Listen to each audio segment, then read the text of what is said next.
Thank you, sir. I am obliged as always.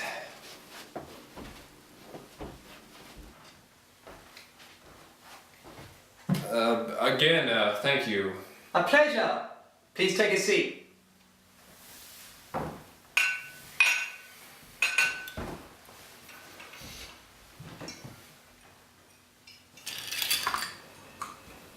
As you were saying. As I was saying, it was about 2 in the morning, and I was wandering around dry-mouthed, asking myself, where in this fucking moiety of town I was gonna get a drink. I eventually decided on Walton's. It's this little twisted box on the wrong side of this street. It's the glasses are seldom clean, and the customers, well, you know, they tend to comfort themselves in the flea-ridden bed sheets of the back room. Anyway, I got myself a drink quite similar to this one, thank you very much. And I turned and I saw this guy looking like he was searching for flower petals at the bottom of his glass. His name was Harry. I don't think I've mentioned him before, but this Minx once said that he had scratches and scars along his back like muddy trenches. Apparently not the good source of a good lay, you know what I mean?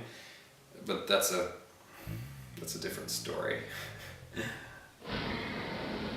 Anyway, I said hello to the guy, but even as I was talking to him, his gaze was between his glass and the wretch who didn't respond to his postcards during service.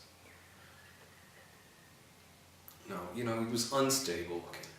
So I figured the guy could do with a friend to keep an eye on him. Things seemed tenser that night.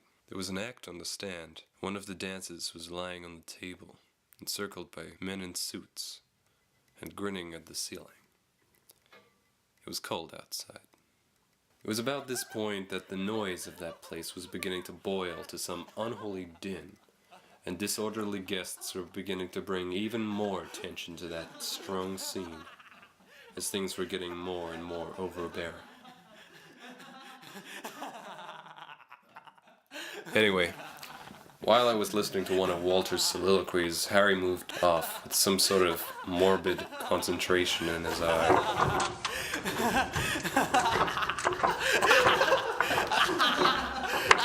Oh, that's horrible.